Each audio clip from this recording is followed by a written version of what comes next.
Pronto, pessoal, estamos retornando aqui ao nosso segundo momento de aula. Deixar um grande abraço aí ao pessoal de Brasileira que estão aí junto com a gente, compartilhando aqui nosso processo de ensino-aprendizagem e os demais colegas aí ao longo de todo o nosso Piauí, tá? Então, vamos seguir aqui a apresentação dos princípios gerais do direito, pessoal. Então, a gente estava apresentando para vocês, antes do intervalo, e aí a gente vai mostrar os exemplos, né, de prerrogativas especiais conferidas, né, à administração pública e seus agentes decorrentes, né, da supremacia do interesse público. Então, a gente tem, pessoal, a possibilidade de transformar, né, compulsoriamente a propriedade privada em pública, né, no caso aqui, pessoal, seria a desapropriação.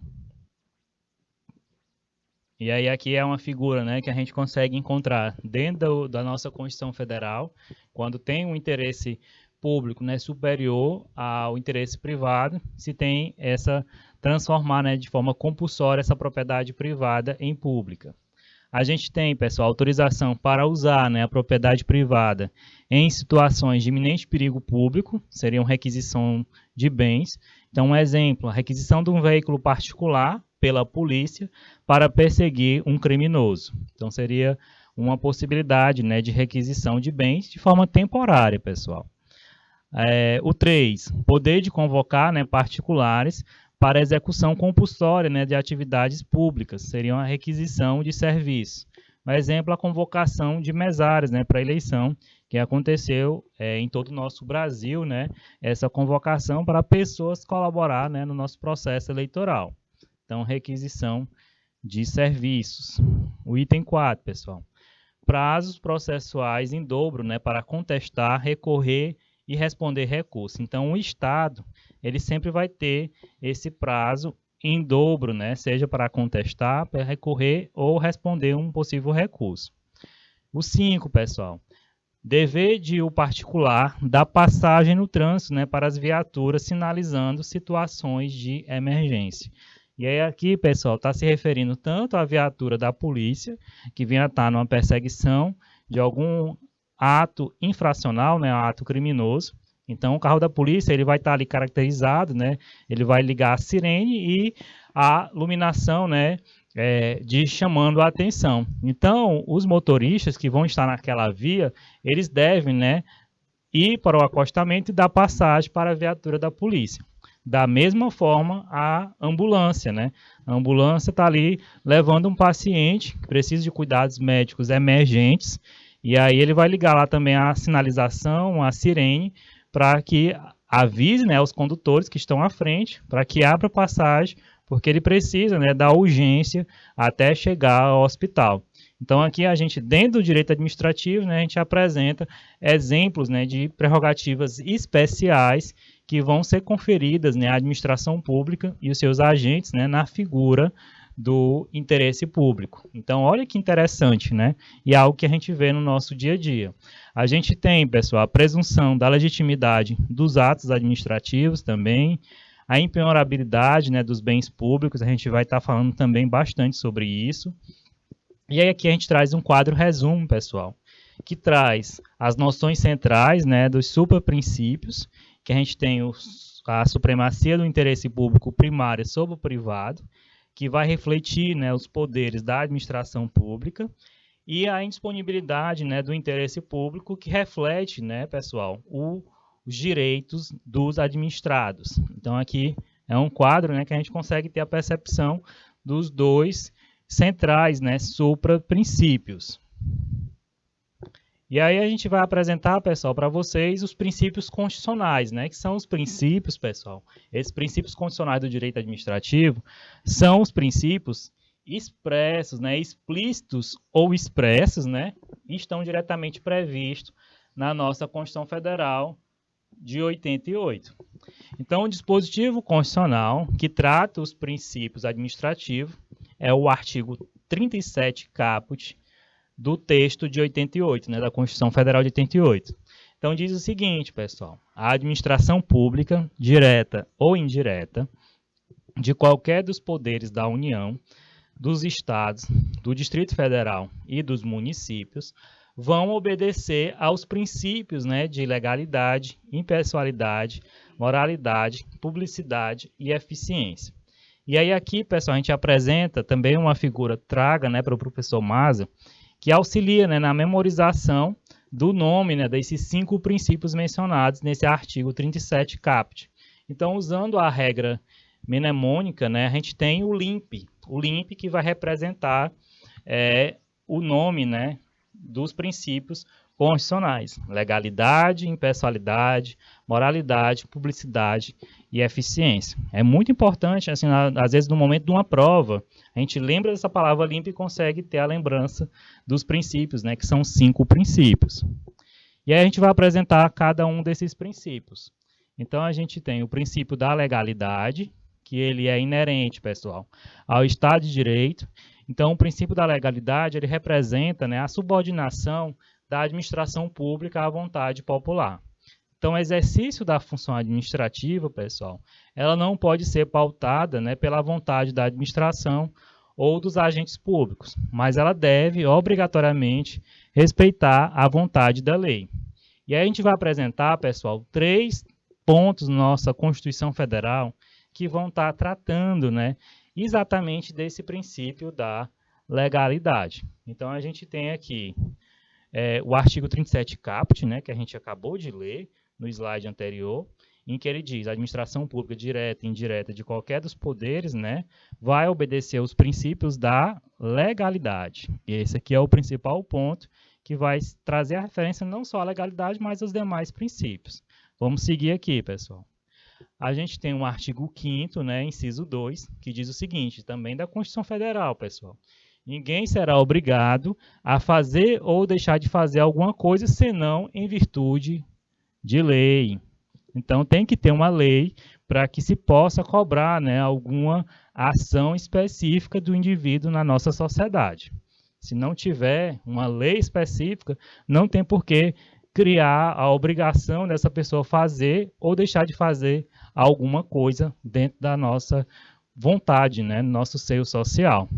A gente tem, pessoal, o artigo 84, inciso 4, que diz: compete privativamente ao presidente da República sancionar, promulgar e fazer publicar as leis, bem como expedir decretos, né, e regulamentos para a sua fiel execução.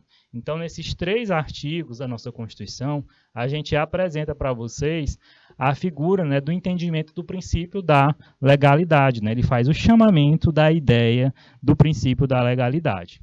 E a gente vai agora para o princípio da impessoalidade, pessoal. Então, esse princípio, pessoal, ele estabelece um dever de imparcialidade, né, na defesa do interesse público. E aí ele vai impedir, né, a discriminação, perseguições e privilégios, né, favoritismo, indevidamente dispensados, né, a particular no exercício da função administrativa. A gente destaca aqui para vocês, pessoal, a lei do processo administrativo, que a gente vai estar até o final da nossa aula sempre se referindo a alguma coisa dela, né, algum artigo que vai trazer a ideia de algum princípio. E essa lei dos processos administrativos, ela trata, né, de uma obrigatória objetividade no atendimento, né, do interesse público, vedada a promoção pessoal de agentes ou autoridades. Isso está no artigo 2º, parágrafo único.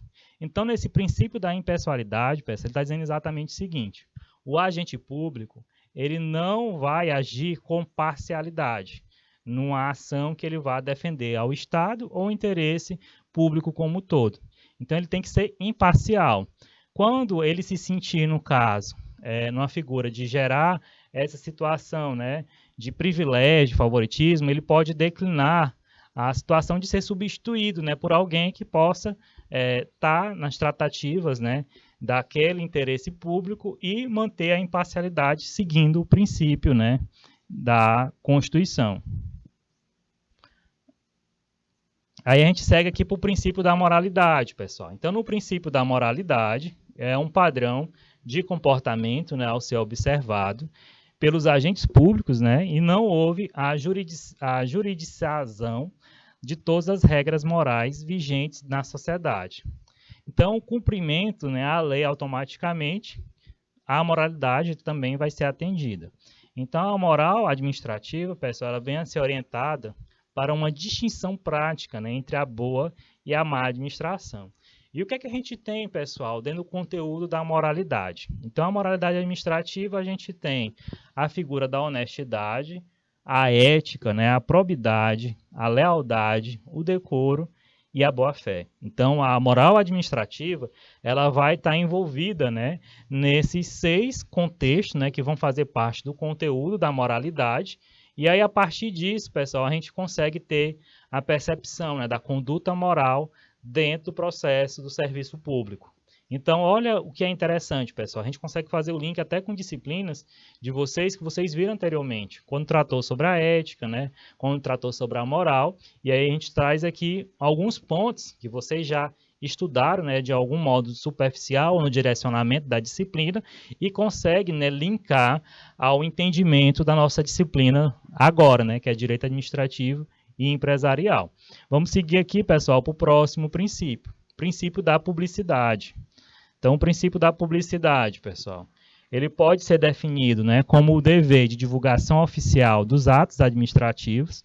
Isso está no artigo 2º, né, parágrafo único, inciso 5º da Lei 9.784, de 99. Esse princípio, pessoal, ele se está, né, num contexto geral do livre acesso dos indivíduos, né, de nós cidadãos, à informação do seu interesse e da transparência, né, na atuação administrativa, como se pode deduzir, né, do conteúdo de diversas normas constitucionais. E aí aqui, pessoal, a gente vai apresentar vários exemplos, né, que vão estar relacionados a esse princípio da publicidade. Mas antes disso, a gente vai fazer alguma contextualização.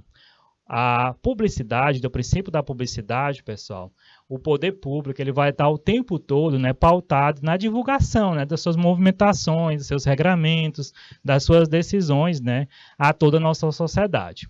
O Estado, hoje, ele tem, não só o nosso, como todos os outros estados, né, ele tem o Diário Oficial do Estado, em que ele dá publicidade, né, às nomeações, exonerações, né, e várias outras tratativas, né, que são importantes e que devem sair no nosso Diário Oficial do Estado. E ali está se dando a publicidade a toda a nossa sociedade. Na questão dos servidores públicos, o servidor público recebe seu salário, o poder público ele dá a publicidade, né, de quanto esse funcionário público recebe mês a mês. Então, tem uma transparência, né? O portal da transparência, da publicidade, da vinculação desses servidores públicos, sejam efetivos ou substitutos, temporários, né? E o valor específico de gasto, né? Para representar a toda a movimentação do setor público. E aí, além disso, pessoal, se o indivíduo ele tem interesse numa informação pessoal sua, né? Junto ao poder público, ele pode diretamente buscar esse poder público e solicitar aquela informação. Se for negado, ele tem, né, lá no direito constitucional, que vocês podem estudar ou podem buscar, se for negado aquele direito à informação, né, quando ele vai lá pedir naquele órgão, ele pode entrar com um habeas data. Né? O habeas data nada mais é que a possibilidade, né, de requerer a informação que está sendo negada através do judiciário. E aí está vinculado, né, pessoal, à lei da informação, que as pessoas têm direito à informação e o poder público não pode negar, principalmente se é direcionado a elas, né, se é relacionado a ela diretamente. Então, para que a gente tenha uma percepção geral, né, do todo desse entendimento. E aí a gente tem aqui o exemplo, né, do princípio da publicidade. A gente tem o aqui, pessoal, o artigo 5º, inciso 33, que diz o seguinte: todos têm direito a receber dos órgãos públicos, né, informações de seu interesse particular ou de interesse coletivo ou geral, né, que serão prestados no prazo da lei. Em caso, o órgão, aquele órgão público, ele tem um prazo específico para estabelecer, né, para que ele possa dar esse retorno a essa pessoa, né, esse indivíduo, sob pena de ser responsabilizado e ressalvados, né, aquelas cujo sigilo, né, seja imprescindível à segurança da sociedade e do Estado. Então, vai ter exceções, pessoal, desse princípio da publicidade, e é o que a gente vai apresentar para vocês, né, logo mais. A gente tem a questão da transparência, né, divulgação oficial e publicação, divulgação de vencimento dos servidores públicos, que foi o que a gente comentou. A lei do acesso à informação, que está na Lei 12.527 de 2011, pessoal, que vem a regulamentar, né, o direito constitucional de acesso dos cidadãos às informações públicas. E aí aqui a gente traz, pessoal, as exceções à publicidade. Porque, assim, a regra é que se dê publicidade a tudo, né? Mas a gente tem essas exceções. Então, a gente vai apresentar aqui para vocês. O próprio texto constitucional, ele definiu 3 exceções, pessoal. Observem bem, ao princípio da publicidade, autorizando, assim, né, o sigilo nos casos de risco. Quais são os casos, pessoal? Segurança do Estado. E aí o exemplo, informações militares, né? No caso, está no artigo 5º, inciso 33 da Constituição Federal de 88, e que possivelmente, pessoal, informações militares venha a trazer, né, prejuízo nas estratégias do poder público, né, numa ação de segurança do próprio Estado. Então, aqui é uma das possibilidades.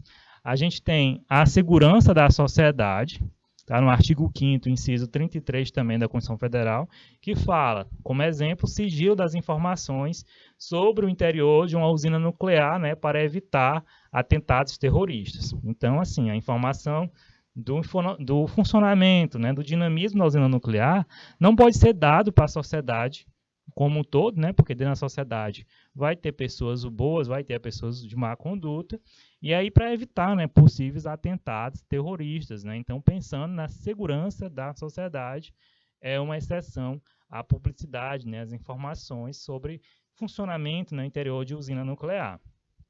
Aí tem a terceira exceção, que é a intimidade, né, dos envolvidos. Então, em processos administrativos, né, disciplinares, no artigo 5º, inciso 10 da Constituição Federal, vai ser resguardado, né, essa intimidade das pessoas envolvidas e garantir, assim, o sigilo, né, para não divulgar, né, não dar publicidade a possíveis questões de intimidade, né, que são de cunho pessoal do indivíduo. Aí agora a gente vai apresentar, pessoal, o princípio da eficiência.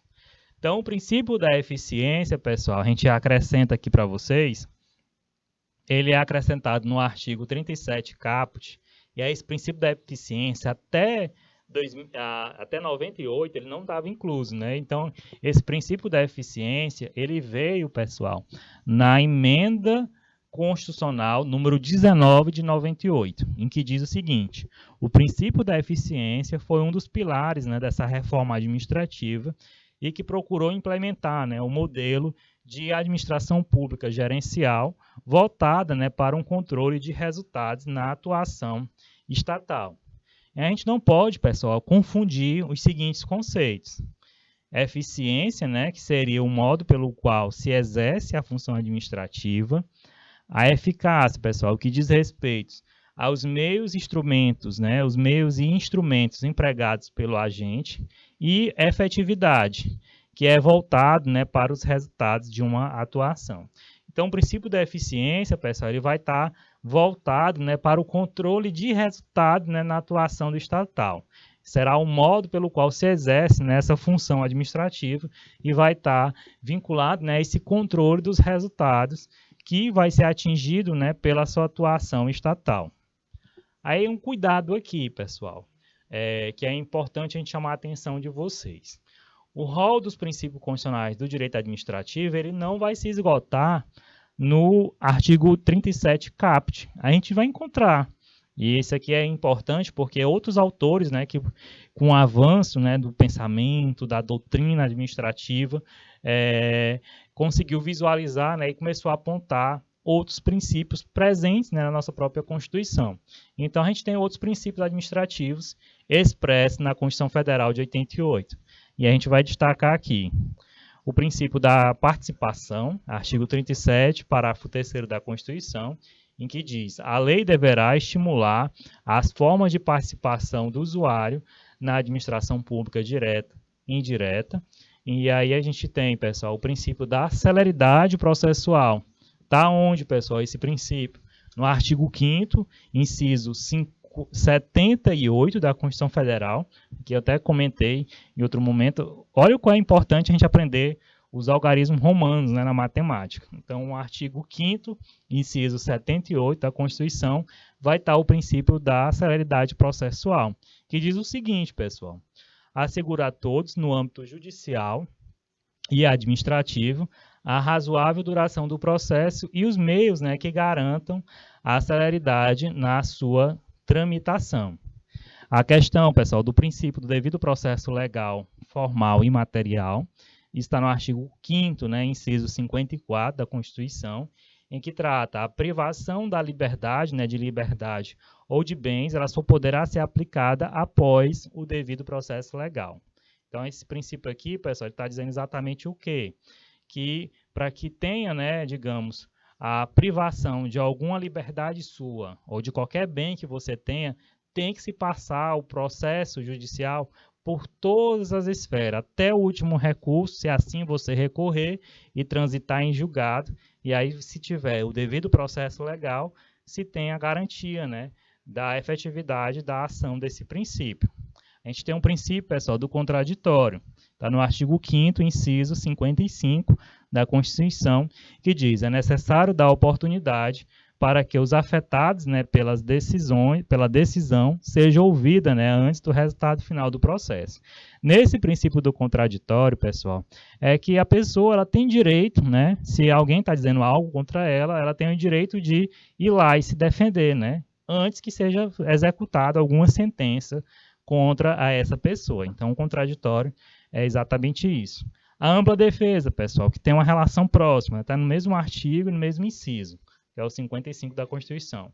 Assegura aos litigantes, né, em processo judicial ou administrativo, a utilização, né, dos meios de prova, dos recursos e dos instrumentos necessários para a defesa, né, dos seus interesses perante o judiciário e a administração. Então, a ampla defesa, pessoal, são as possibilidades que o indivíduo tem de se utilizar, né, de meios de prova. Esses meios de prova, pessoal, eles têm que ser legais, para que assim ele possa, né, contestar algo que está sendo tratado contra a sua pessoa. Então, olha a aproximação, né, desse princípio contraditório da ampla defesa, né, estão junto no artigo 5º, inciso 55 da Constituição Federal, e que vão, né, direcionar exatamente a essa perspectiva, né, do indivíduo ele ter a garantia específica, né, daquele direito e buscar os meios de provas necessários para ele poder se defender e ter, né, a satisfação, né, pelo menos de buscar e poder fazer sua autodefesa, né, antes que saia uma sentença final, né, e que vai ser contrária a ele, que possa prejudicar ele como indivíduo dentro da sociedade. Então, olha o quanto é importante, né, esse processo e esse entendimento. Aí a gente segue aqui, pessoal. Os princípios infraconstitucionais. E aí aqui a gente vai apresentar eles, né, eles estão fora da Constituição, por isso que eles são chamados de princípios infraconstitucionais. O universo dos princípios do direito administrativo, pessoal, não vão se esgotar no plano constitucional, na Constituição. Então, os doutrinadores eles fazem referência a diversos outros princípios administrativos, muitos dos quais, pessoal, estão previstos, né, na legislação infraconstitucional, especialmente, né, no artigo 2º, parágrafo único da Lei 9.784 de 99. Que lei é essa, pessoal? É a lei do processo administrativo que a gente comentou em slides anteriores. Então, nesse artigo 2º, parágrafo único, pessoal, ela diz o seguinte: a administração pública ela vai obedecer, dentre outros, né, os princípios. A legalidade a gente já tratou, mas tem a finalidade, motivação, razoabilidade, proporcionalidade, moralidade a gente trabalhou, a ampla defesa também a gente já trabalhou, contraditório, né, a segurança jurídica, o interesse público e a eficiência. Então, a gente vai apresentar cada um deles aqui para vocês. Antes de mais nada, pessoal, um dos princípios, né, infraconstitucional é o princípio da autotutela. O que é que esse princípio quer dizer, pessoal? O princípio da autotutela, ele consagra, né, o controle interno que a administração pública exerce sobre os seus próprios atos. E aí, como consequência, pessoal, da independência funcional, né, que está no artigo 2º da Constituição Federal, a administração ela não precisa recorrer ao judiciário para anular, né, os seus atos ilegais e revogar os atos inconvenientes, né, que pratica. Então, consiste, pessoal, nesse poder-dever de retirada, né, de atos administrativos por meio da anulação e da revogação. A anulação, pessoal, ela envolve um problema de legalidade e a revogação ela trata, né, do mérito do ato. Então, aqui está a diferença, né, de revogação e anulação. Então, vocês conseguem já entender.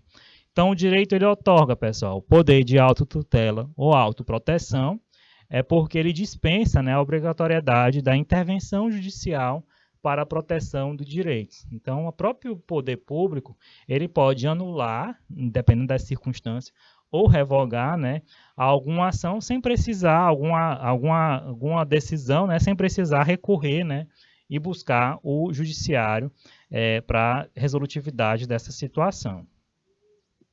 E aí a gente apresenta aqui o princípio da obrigatória motivação. Então, ele impõe, pessoal, à administração pública o dever de indicação dos pressupostos de fato, né, e de direito que determinam a prática do ato. Então, a validade do ato administrativo, pessoal, ela vai estar condicionada à apresentação por escrito, né, dos fundamentos fáticos e jurídicos justificadores dessa decisão adotada.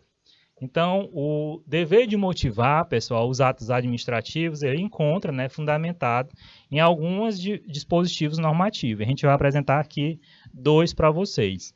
No artigo 93, inciso 10 da Constituição, que ele diz: as decisões administrativas dos tribunais serão motivadas, né? A gente deixa aqui em destaque para vocês essas informações para que vocês vejam.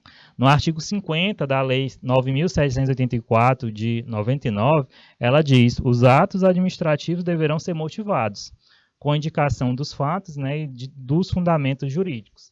Então, a gente consegue perceber, né, a presença desse princípio da obrigatória motivação, né, dos atos que o poder público vem a tomar.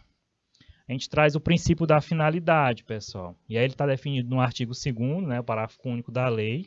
Ele tem como dever, né, de atendimento a fins do interesse geral, e aí vai ser vedada a renúncia total ou parcial, né, de poderes ou competências, salvo autorização em lei.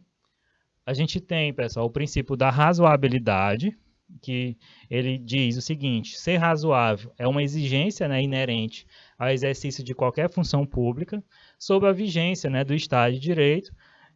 Não se pode, né, admitir a utilização de prerrogativas públicas, né, sem moderação e racionalidade. E aí a gente tem o princípio da proporcionalidade, pessoal. Nesse princípio, um aspecto, né, da razoabilidade voltada à aferição da justa medida, né, de reação administrativa diante da situação concreta. A gente traz aqui o princípio da responsabilidade, está também no artigo 37, parágrafo 6º da Constituição Federal, que diz: as pessoas jurídicas de direito público e as de direito privado, prestadoras de serviço público, elas vão responder, né, pelos danos de seus agentes nessa qualidade que causarem a terceiro, e assegurado, né, ao poder público o direito de regresso contra o responsável nos casos de dolo ou culpa. E a gente até falou sobre essa possibilidade na aula anterior. Aqui, pessoal, a gente traz o princípio da segurança jurídica. Aí, nesse princípio da segurança jurídica, ele é um fundamento geral do ordenamento, né, e sendo aplicável a todos os ramos do direito. O seu conteúdo, pessoal, ele é voltado à garantia da estabilidade, da ordem, da paz social e previsibilidade das atuações estatais. A gente tem o princípio, né, da boa administração, que impõe o dever, diante das diversas opções de ação, né, definidas pela lei, para a prática dos atos discricionários, né, em que a administração pública, pessoal, ela vem adotar, né, a melhor solução para a defesa do interesse público, e o princípio, né, da descentralização ou especialidade, que vai recomendar, né, que sempre que possível, as funções administrativas, né, elas devem ser desempenhadas, né, por pessoas jurídicas autônomas, criadas por lei, né, e especialmente para essa finalidade. E é o caso exatamente, pessoal, das autarquias, das fundações públicas, empresas públicas e sociedade de economia mista, que estão no artigo 37, inciso 19 da nossa Constituição. Aí a gente tem o princípio da isonomia, que é o preceito fundamental, pessoal, do ordenamento jurídico, que impõe, né, ao legislador e à administração pública o dever de dispensar, né, tratamento igual a administrados que se encontram em situação equivalente. E aí vai se exigir, né, uma igualdade na lei e perante a lei, e os atos administrativos e leis, né, elas não podem desatender, né, a esse imperativo de tratamento uniforme.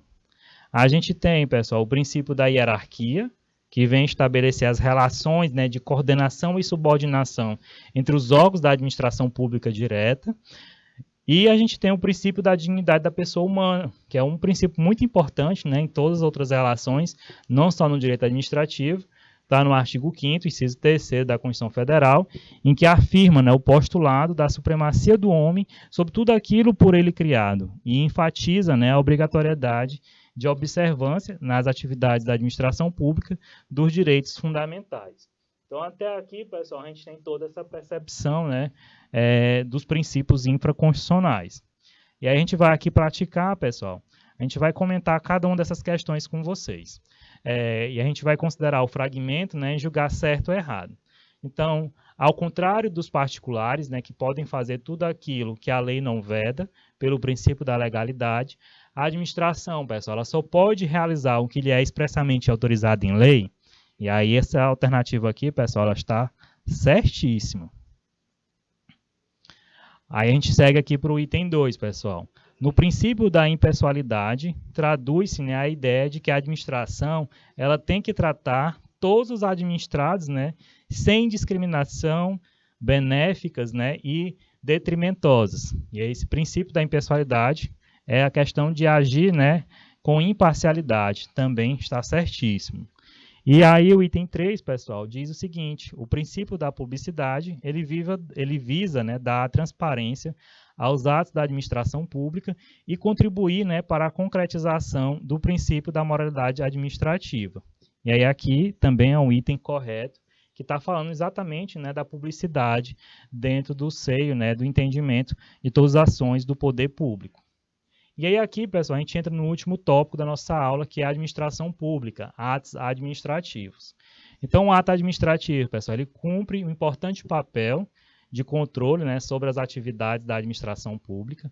Antes de agir concretamente, né, pessoal, na aplicação da lei, o poder público ele passou a ser obrigado, né, a exigir uma declaração de vontade anunciada a decisão adotada, né, como um requisito legitimador da sua futura atuação. E aí essa declaração de vontade ela é um ato administrativo. Então, o ato administrativo, pessoal, é um ato jurídico típico do direito administrativo que vem, né, se diferenciar das demais categorias de atos por o seu peculiar regime jurídico. Então, o ato administrativo, como toda manifestação expedida, pessoal, no exercício da função administrativa, com caráter infralegal, né, e consistente na emissão de comandos complementares à lei, né, e com a finalidade de produzir efeitos jurídicos. E aí a gente vai aprender os atos administrativos, né, as possibilidades que tem dentro do direito administrativo. Então, a gente traz aqui de forma resumida.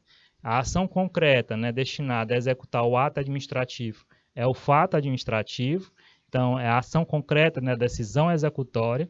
A administração pública, pessoal, no exercício das suas diversificadas tarefas, né, ela pratica algumas modalidades de atos jurídicos que não se enquadram nos atos jurídicos. E aí a gente tem que ter em mente, pessoal, que nem todo ato da administração é exatamente um ato administrativo. Então, a gente vai apresentar a informação, né, do silêncio administrativo, em que a doutrina, pessoal, ela discute se o silêncio da administração pública ela pode desencadear alguma consequência jurídica.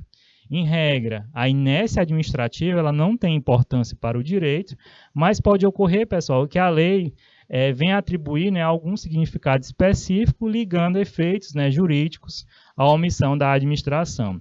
Essa omissão da administração, pessoal, ela pode representar uma aprovação ou rejeição, né, da pretensão do administrado e vai depender, né, do que dispuser a norma competente.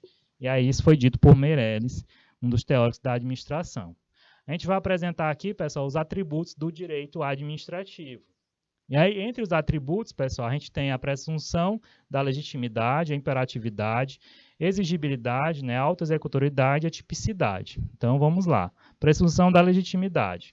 É atributo que diz que conhecido, né, como presunção da legalidade ou presunção da veracidade, que significa até que se prove o contrário, né, o ato administrativo ele é considerado válido para o direito. Imperatividade ou coercibilidade, pessoal. E aí o que é isso? significa que o ato administrativo ele pode criar, né, unilateralmente obrigações aos particulares, independente da anuência, né, destes que estão envolvidos. A exigibilidade vai consistir no atributo que permite à administração aplicar punições, né, aos particulares por violação da ordem jurídica, né, sem a necessidade da ordem judicial. A exigibilidade ela vai se resumir, né, ao poder de aplicar sanções administrativas, como multas, advertência e interdição dos estabelecimentos comerciais. A gente tem a autoexecutoriedade, que vem a permitir, né, que a administração pública ela venha a realizar a execução material dos atos administrativos ou de dispositivos legais e venha usando, né, a força física, se preciso for, né, para desconstituir a situação violada da ordem jurídica. E a tipicidade, pessoal, que diz respeito à necessidade, né, de respeitar-se a finalidade específica, né, definida na lei para cada espécie do ato administrativo. E aí, dependendo da finalidade que a administração pretende alcançar, existe, né, um ato definido em lei. E a gente fala aqui da validade do ato administrativo, pessoal.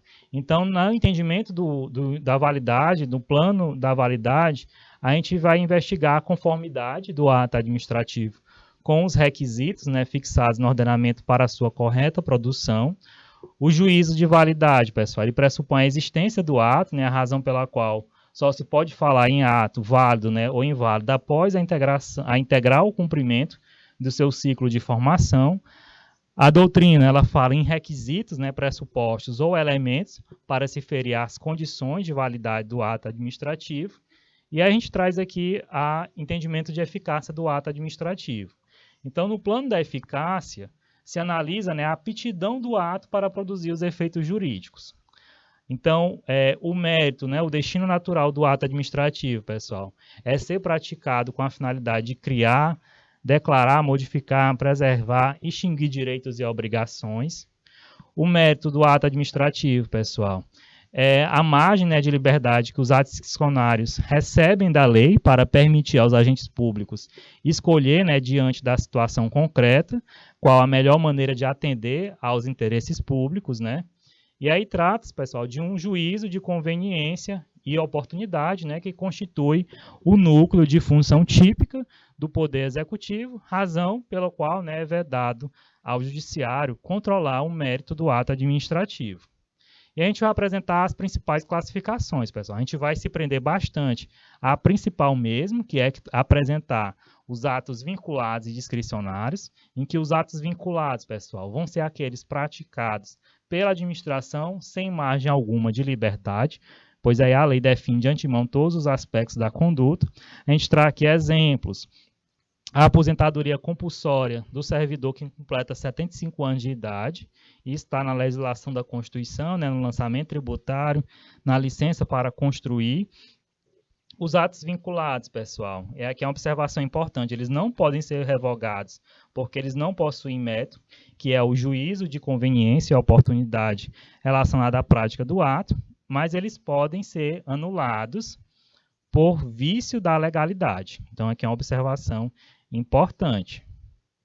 Já os atos discricionários, eles são praticados pela administração, dispondo, né, de margem de liberdade para que o agente público decida, né, diante do caso concreto, qual a melhor maneira de atingir o interesse público. Então, a gente tem como exemplos, pessoal, os decretos expropriatórios, a autorização para instalação de circo, né, área pública, e a outorga de autorização de banca de jornal. Outra característica importante dos atos discricionários. Os atos discricionários, eles são caracterizados pela existência de um juízo de conveniência e oportunidade no motivo ou no objeto, conhecido como mérito, né? E eles podem ser, pessoal, tanto anulados, na hipótese do vício da legalidade, quanto revogados por razões do interesse público. E aí os atos administrativos, pessoal, eles possuem, eles estão sujeitos, né, ao amplo controle da legalidade perante o judiciário. Ao juiz, pessoal, é proibido somente revisar o mérito do ato discricionário. O ato discricionário ele não se pode confundir, né, com ato arbitrário. Arbitrário, pessoal, é o ato praticado, né, fora dos padrões da legalidade, exorbitando, né, os limites de competência definidos pela lei, e os atos discricionários, né, ao contrário, é exercido dentro dos limites da legalidade. E aí aqui com isso, pessoal, nos próximos slides a gente traz possibilidades de classificação desse ato administrativo. É extremamente crucial nesse momento vocês terem, né, a noção do que vem a ser a principal classificação, que é o ato discricionário e o ato vinculado, né, a possibilidade dele ser anulado ou não. Em sequência, a gente apresenta outros tipos de classificações para contextualizar e facilitar o processo de ensino-aprendizagem de vocês, mas a principal classificação é essa que a gente apresentou. E em seguida, pessoal, vai ter questões para que vocês respondam e possam, né, melhorar ainda, identificar aonde tem que corrigir o processo de aprendizagem, aonde tem que melhorar. Então, leiam o restante do nosso material, respondam as questões, estão com respostas e direcionamentos, né, para que vocês possam crescer e evoluir ao longo desse processo. Então, a gente vai ter alguns slides, né, com essas observações para que vocês possam, né, ter todo esse direcionamento de processo de ensino-aprendizagem.